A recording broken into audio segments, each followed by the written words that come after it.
All right, mate. Well, we're gonna kick off because, as you probably know, there's no real formality here because I'm not a formal person at all, and been looking forward to actually meeting you because we fucked around on Messenger for I'm trying to think. How long? When did we start first chatting on Messenger about your dad bod journey and where you're at? That was a couple months ago. Yeah, it'd probably be about a month or two ago. So, haven't really done a great deal. I had moments where I sort of got real motivated and got cocky with it, and then it sort of drops off, and then so it's a bit like that. Which is actually good, mate. It's probably very similar to a lot of the boys out there who you go fucking gun ho, and then essentially it's the old adage of shit happens. Shit happens where the shit is. You've got a bunch of shit going on in your life. We're going to get to that in a minute. But shit, whether it's kids, work, fucking food, shit happens, and it's at that point you get really tested around how well you're going to adapt, and that's the tough part. It's it all looks good on paper. I fucking rant and rave about food, movement, sleep, mindset, and it all sounds good when when you read about it and hear about it. But then shit happens, and you get thrown back 2 or 3 steps. So that's the tough bit, mate. I'm going to start from the beginning. I'm going to welcome you officially. I'm doing my fucking wanky welcome. So welcome, and mate, thank you, because your journey is a bit of a crappy one. You've had some shit, you've got some baggage, and I appreciate you taking the guts to come on and at least have a chat about your dad bod journey. I think it's really important. Just thinking about the dad bod journey, and we talk about food, movement, sleep, and so for exercise and food and stuff, you guys are in a small rural community, so you don't have easy access to some of the stuff us city folk can easily get. Is that true? That'd be pretty much right. Yeah, I mean, we do have our typical shops and that here, but for us, most of the time we do our food shopping and all that in Shorten. So you do your stock up for a week or a fortnight. So trying to make sure that you get anything good, healthy sort of food and that you will sort of want it to last and that. Yes. So it's sometimes you sort of, with prices as well, you've got to look at what you can budget for and go, okay, well, you might want the fresh fruit and veg, but you might have to go the frozen stuff instead. But it still all sort of works out. Yeah. So it's not for a lot of the guys tuning in. It's easier because they, if they decide tonight they're going to have steak, they just pop down the local butcher and they get their steak, and it's on the table, and they can change their mind pretty quickly, and they don't have to plan ahead as far as you do. Whereas you've got that job of not only choosing to eat healthy food, but also you've got to think a couple of weeks ahead and plan that and buy that and get it ready. So it's the extra pressure, isn't it? The extra pressure of the planning and having to think in advance. There's that sort of. It hasn't really bothered me too much. I mean, usually the wife sort of organises all that stuff. So it's As she bloody. But it's. She should be in the kitchen. As she should, mate. She should be in the kitchen making your food, barefoot and pregnant. That's where she should be. In the kitchen. Just kidding. For those blokes who are tuning in, we're not sexist pigs. Well, I probably am, but Wayne's definitely not. Mate, take us back to the very beginning, because having chatted to you, and we've got to know each other reasonably well because we've chatted a bit. You've had a pretty long journey with your body, insofar as you've always been a big fella. And you've struggled up and down, and we've obviously bumped into each other through dad bod. But walk us back. How old are you now, Wayne? Give me a number. I'm 43 this year. So. 43, cool. So give us a number. So when you went through the school age things, years into teenage, into those early years, what was your food, movement, sleep? What was your body like? What happened? I was actually a really, really tiny, scrawny kid up until basically hit puberty, and then my folks reckon I went from being a kid that barely ate and had to force sort of feed type thing to feels as if I've never stopped bloody eating since. And I sort of, in space of maybe 12 months or so, I've sort of went from, like, my son who's 5 or 6 years of age, or 5 years old now, they reckon I used to fit into his clothes pretty much up until nearly teenage years. I was tiny and got bullied and picked on a lot. And then Wow. I virtually went from that to nearly the size I am in 12 months to 2 years type thing. And it was a sort of rapid sort of growth spurt, I suppose. And then because I carried the extra weight then, it's sort of, I look back on photos now, I don't see myself as being overweight back then as at teenage years, because I went to a boarding school where you had to be reasonably active, and it was 2 or 3 times a week we'd be taken out on bus, dropped out probably 10, 15 Ks from the school and told you got to be back for your showers to get ready for tea and all that in just over an hour. So you had to sort of, get your way back there. So It's a different world. Yeah, it's a very different world and structured that way, where I look back now and going, I was actually probably a fairly reasonable weight, but I remember the bullying still then, being told you're overweight, you're fat, you're this, and it was a constant thing. And then I suppose I've sort of learned, and I said, but that's just the way I was, and maybe I made all the excuses under the world to myself, saying, oh, you're just big boned or this, that, which technically I probably wasn't, because I was a skinny kid, so it doesn't make sense when I think back on it now. But I think the realisation for myself has been, especially the last few months, where my son has started to, he's a pretty active kid and tiny, and my daughter, who's 3, she's the same. She's very, very active, and when they're starting to come to me and going, well, how come you can't run and play so much with us, or bits and pieces, it sort of hits home going, I don't want to necessarily be one of those dads that can't go and do that stuff and be active with the kids. And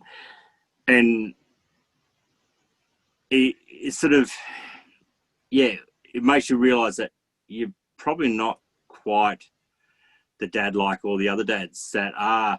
You see the kids in the school that have got these dads that are out kicking footy or taking footy on the weekends or riding bikes and bits and pieces. Well, I'm not really that. So I think that's where I'm trying to, one, before they pick up any too bad habits or anything from me, I want to change my habits and my eating and lifestyle, so that hopefully they will continue on with it, and into teenage years, once they get there and bits and pieces, they'll still continue to eat healthy and be active, and hopefully not have the struggles that I've had.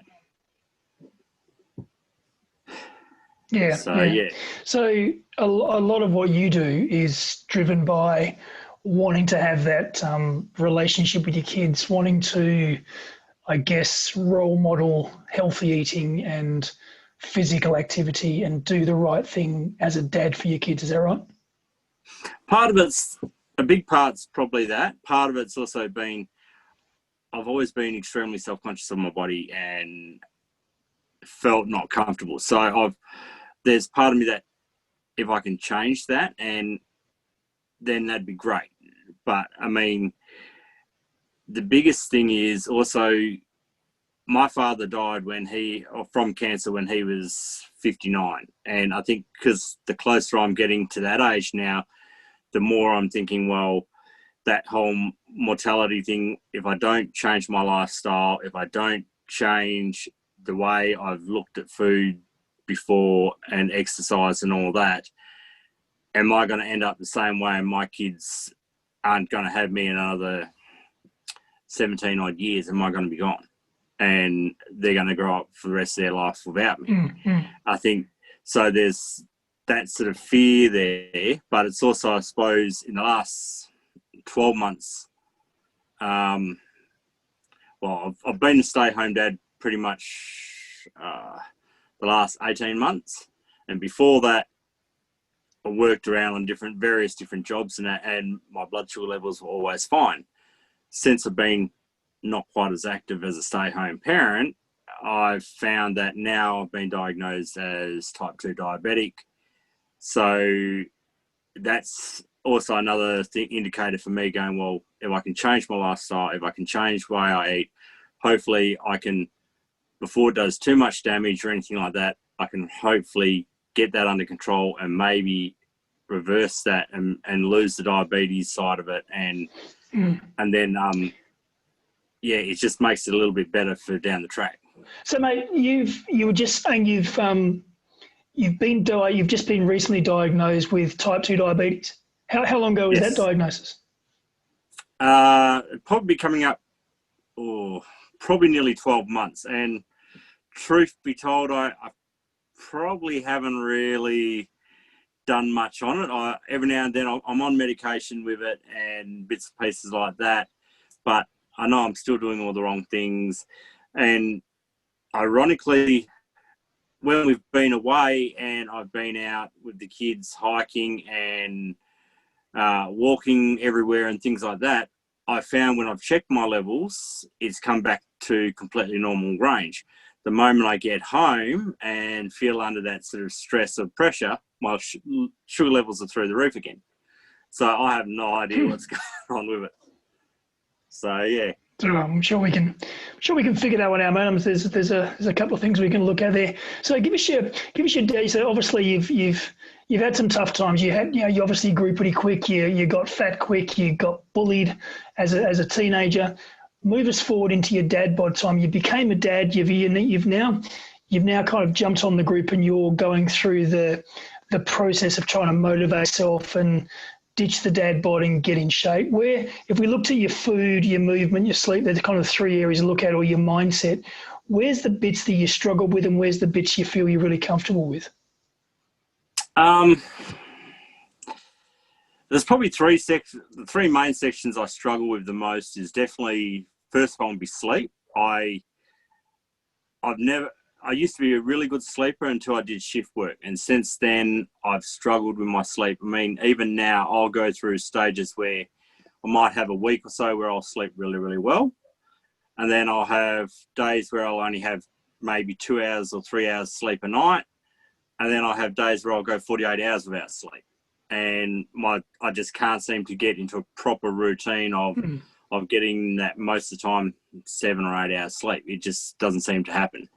I get, like, my mind just gets racing and I can't shut it off and I just can't sleep. And that'd be probably one of the biggest factors I find.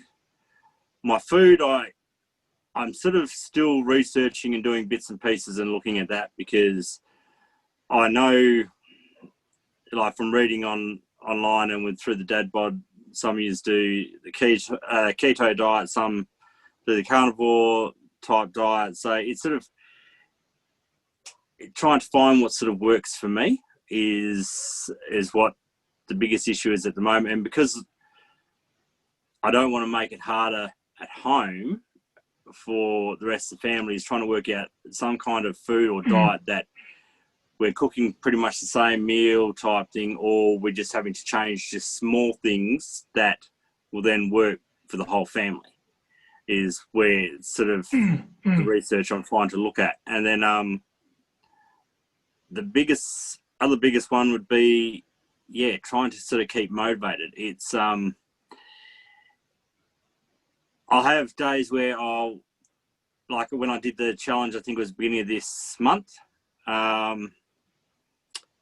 started off good. By about half, 3/4 way through, as much as part of me felt really good doing it, then the body aches and pains and all that had kicked in pretty hard. And there's a couple of days there where I felt as if I couldn't move or walk or do anything. It was like, felt like I was half dead. But I know it's all expected when you're starting out. So it was just one of those things. And then you get a little bit demoralised and going, oh, okay, maybe I did it wrong, or I'm not using correct form for trying to do this, and it's trying to work out, okay, which are the right sort of exercises for me to either A, work on targeted areas if I can, or B, to at least start to see some kind of shift, whether it be in my fitness as well as weight, so that it keeps you motivated. Because if you start seeing, a little bit of weight drop off, and you feel that your fitness is, you're no longer puffed anymore, you're not as sore or bits and pieces, it sort of gives you that boost of going, yeah, okay, I can do this. If you see no change at all, you start sort of doubting yourself and going, what am I putting myself through all this pain for if I'm not getting any results? So, but I know it does take time. So, and that's the realistic thing. It does take time. And I think from what I've understood from our chats, mate, with a lot of it is about, for you, it's about getting your mindset in the right place, because you tend to, from what I've seen, you tend to go hard at a few things and then something comes along and that throws you off. And then that spiraling effect, it throws you off your food, throws you off your exercise, fucks up your sleep.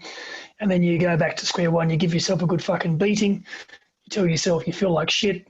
You beat yourself up for a bit, then you restart that process. Is that kind of how your process works with you? Pretty much spot on. Yeah, I'm very much the type that I'm harder on myself than probably anyone else will be, and I'll start it, but I know the way that I've been described by a few people is I'm indecisive. At times I'm either very strong-willed and determined if I can get in that right mindset. The rest of the time I'll swap and change my mind and going, oh yeah, I'm going to do this, and no, I'm not. The moment I feel defeated or feel a bit like I haven't got this, then it sort of kicks us in the guts. And I think because I have done earlier on a bit of commercial cookery sort of background, I do have books somewhere which have got to do with all nutrition and dieting and correct meal plans and things like that. So that's where part of me is sitting here going, well, in hindsight, I actually probably do know better than what I'm actually doing. It's just more the fact that you get in that mindset of what's quick and easy, and sometimes it's not always the healthiest option, and money becomes a factor. And to me, it's where I look at everything going, if people and the government want everyone to be so healthy, make the healthier food cheaper than the junk, because that's the biggest thing. If you can't afford a great deal, you'll buy what's affordable, and usually that's the crap food compared to the best nutrition stuff. So, but I think that's unfortunately you're right. You've hit the nail on the head. In fact, the big supermarkets and the big food producers like to sell us the shit that's nice and cheap. And unfortunately, the more boutique food, the better food is always going to be a little more expensive. So it's a tough one when you're on a budget, because bullfeds like me say, buy the best meat and buy the best veggies and buy good food. But if it conflicts with your budget, it makes it pretty fucking difficult to eat well all the time, doesn't it?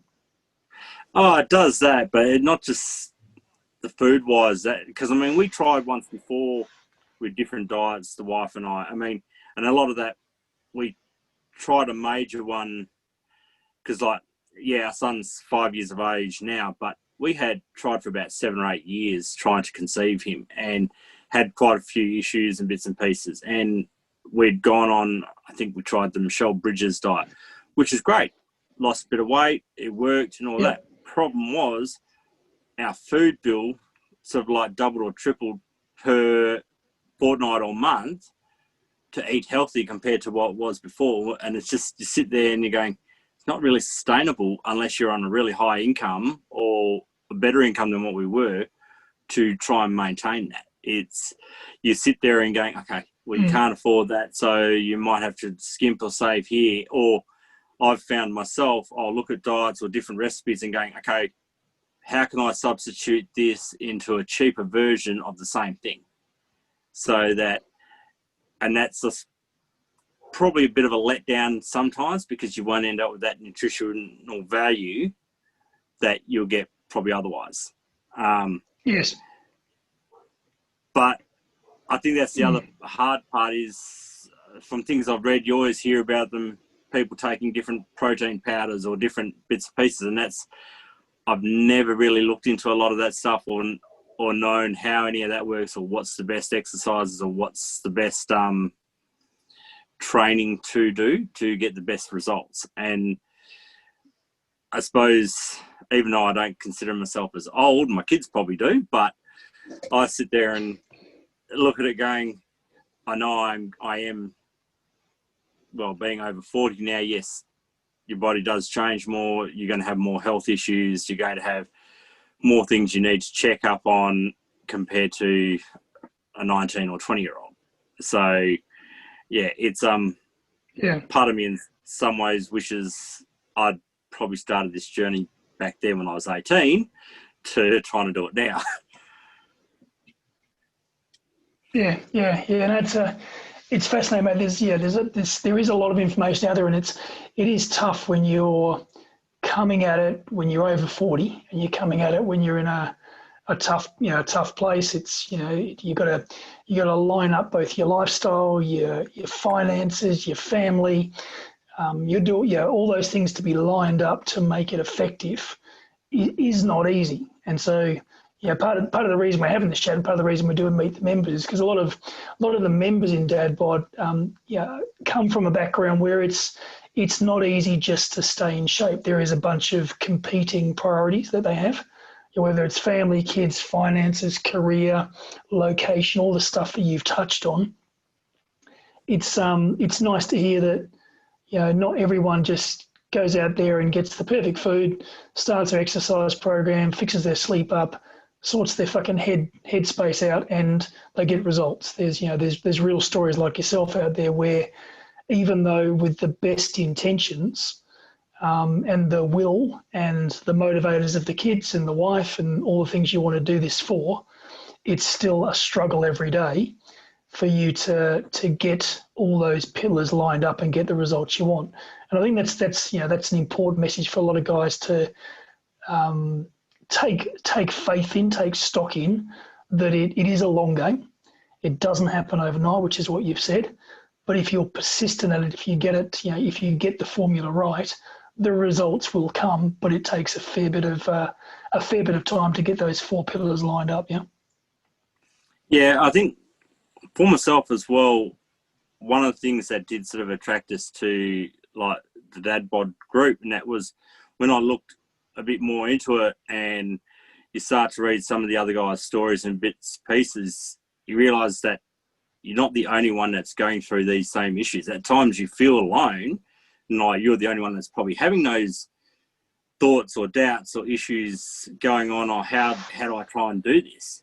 But you start to realise, well, no, there's probably thousands of guys out there all going through the same thing, trying to work out how do you juggle your family, how do you juggle work, how do you juggle lifestyle and get your fitness in it. And in a perfect world, yeah, it'd be great to be all born with a perfect body, but unfortunately it doesn't happen. And yeah, you have to either work at it or bits and pieces to get there.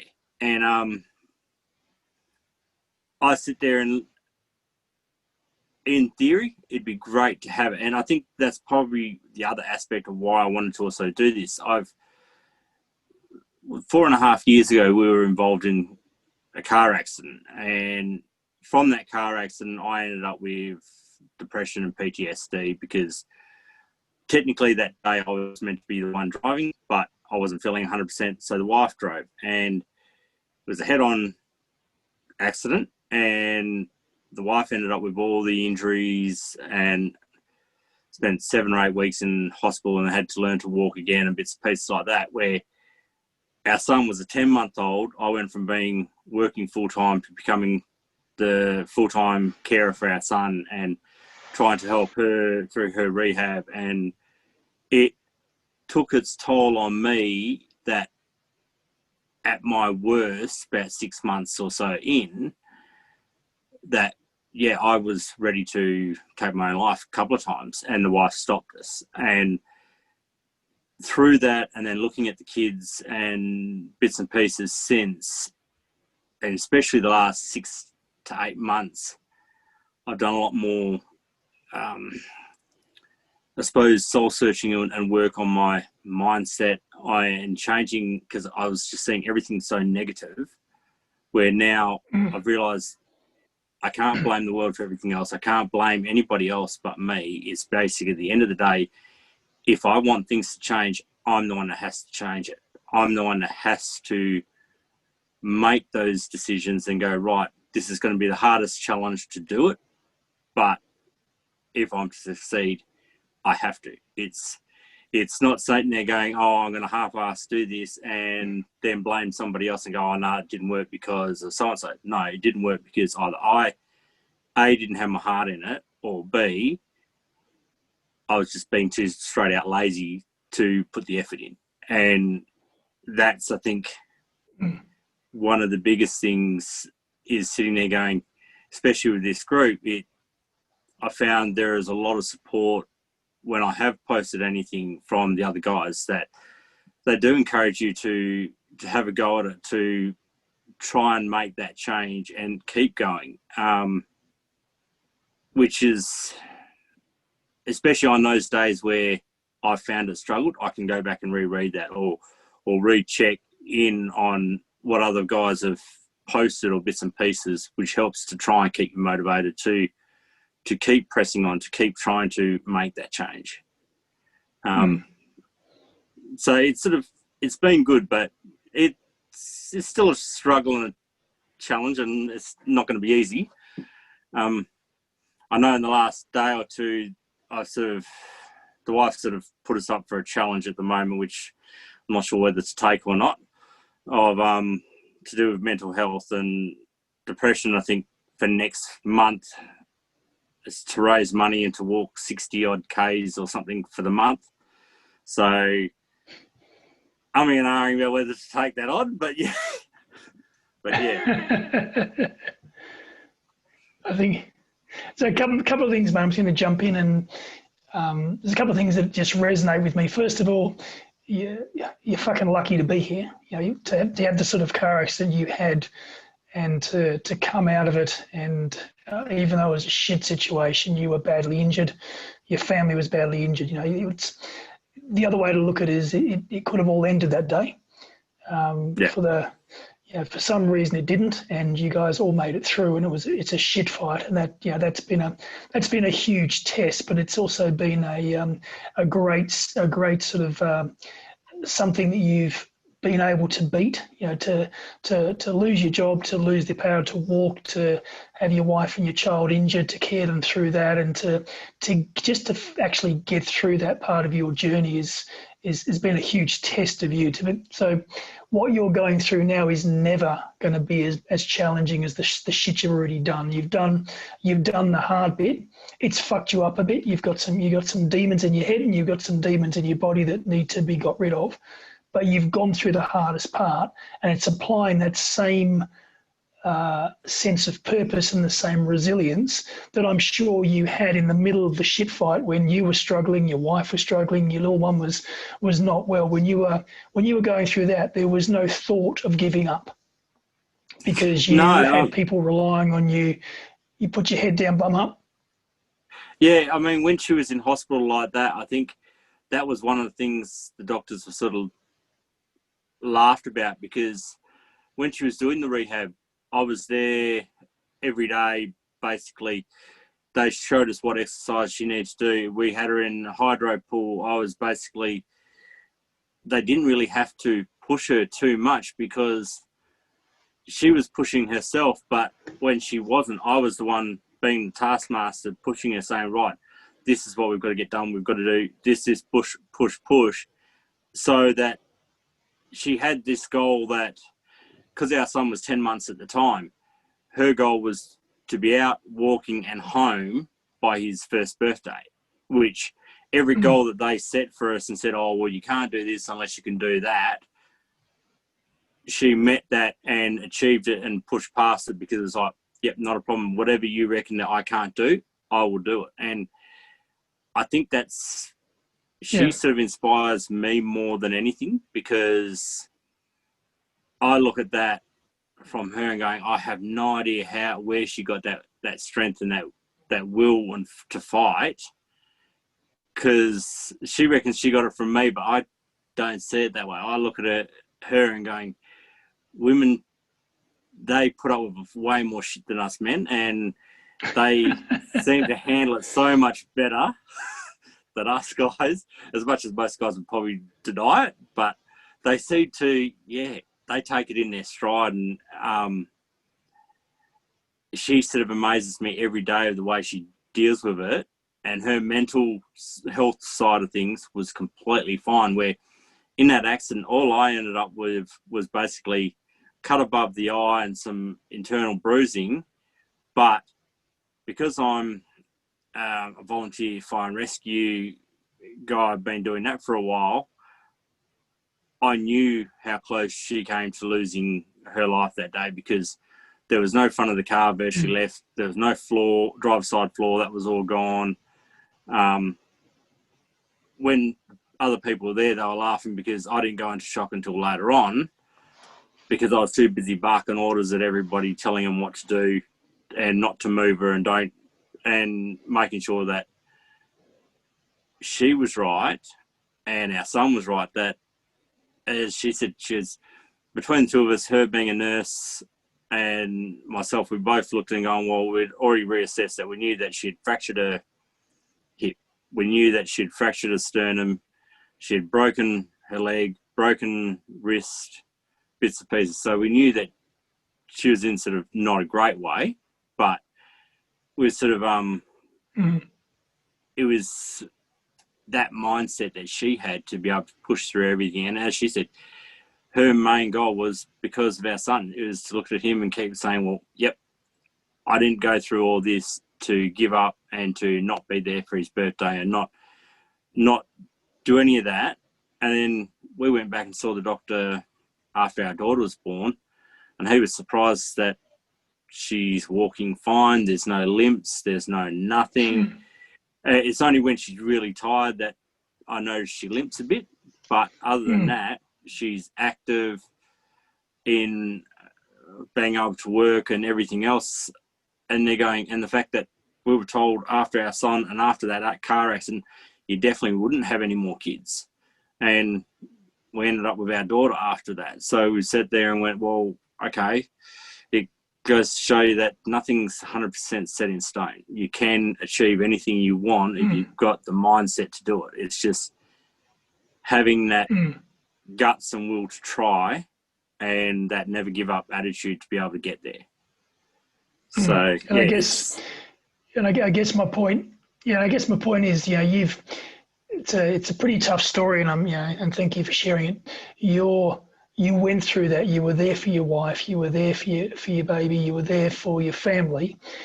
You went into autopilot and you supported and did your thing, but yet you still move forward to current day. You still doubt yourself. You still doubt that you've got the strength of character, and you still question that you're going to get through this dad bod shit and sort yourself out and get yourself in shape. Back then, there was no fucking doubt. You had no doubt in your head that you were going to desert your wife, walk away, leave your family. There was no doubt. You were just there. You were the rock. You were rock solid. It's now taking that experience, moving it forward to today and go, you know what, I've done this shit before. I've been rock solid. I've been mentally strong. I've been resilient. I've set goals and I've pushed through.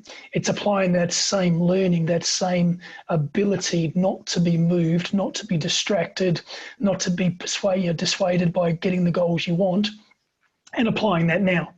Because a lot of the stuff you're currently going through, the challenges you're currently facing, are knocking you around and pushing you back a bit. But you've been through far fucking worse stuff, and you've been resilient and you've pushed through. This is a walk in the park compared to what you've been through. Your current journey at the moment, you should be pissing it all in, because your strength of character has been demonstrated. And you can look back to that and say, you know what, I went through that, so this is easy. I can just toughen up and push through it. So to me, that's why I push you a bit, and I do. I give your ass a kick and push you along a bit, because I know, hearing your story, you're not a pussy, you're not a princess, you're not waving the fucking I can't do it flag. You've done this stuff before. You've had a pretty tough life and you've gone through it. Now it's coming through the other side. This is just another test of your character, but you've demonstrated you've got a fucking good, strong, solid character. It's about digging deep, finding that character again, reusing that strength of character against a new set of goals. It's just getting your food, your movement, your sleep, your mindset sorted out. The rest will come. And even if it doesn't come, and one of the things you said earlier is about understanding your actual goals, because you may never have the perfect body that you want. You may never have what you believe is the ideal fucking dad bod sort of result. But it's about being realistic and saying, this is what I want to be, this is where I want to get to. And whether I get there or not is not as important as setting a good example to my wife and my kids, proving to myself I can do it. If I end up losing a kilo or 50 kilos, that's not the issue. The challenge is I want to be able to get there. I want to give it 100%. I want to say I did it. I want to say I gave it 100%. I pushed past all my demons and I did the best fucking job I could. And my kids go, Dad's amazing. He tries. He never gives up. Your wife goes, I love you, mate, because of your character and your spirit. And you get the best possible result you want, not because of the end result, but because of what you've demonstrated in getting there. The fact that you're openly talking about the challenges you're having, you're openly saying my mindset is the key. I've got to sort my head out and get my mindset in the game. I think what a lot of guys do, and you'll be familiar with this, guys don't talk. We don't have these conversations because we're blokes and we're fucking tough and shit doesn't stink and all that sort of stuff. And even the guys in the group, they come into the group and they watch, but they don't necessarily engage. And that's okay. That's what guys do. But I think you've gone past that. You're at the stage now where you're openly saying, look, I need direction. I need to sort out my headspace. I need to have a goal. I need to, figure out what's going to work for me. Those things mean that you're going to get those results because you are having the conversations and making those verbal commitments, and you're not afraid any longer of saying how you feel and asking for help and moving this thing forward. So kudos to you for, first of all, not dealing with it like a typical bloke and saying, I'm not going to talk about it. You're actually comfortable talking about your journey and where you've been and the challenge you've had. And now looking at the future and the goals and what's the next step.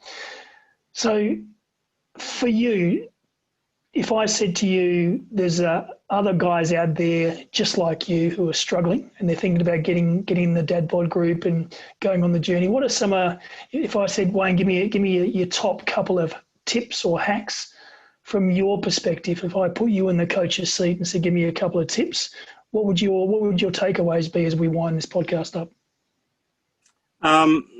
Probably the biggest one would be don't give up and not to be too hard on yourself. Is basically you might fail today, but if you get up tomorrow, it's a brand new day, start again, try again, and you may succeed tomorrow. It might be just changing one slight little thing that'll make all the difference. Yep.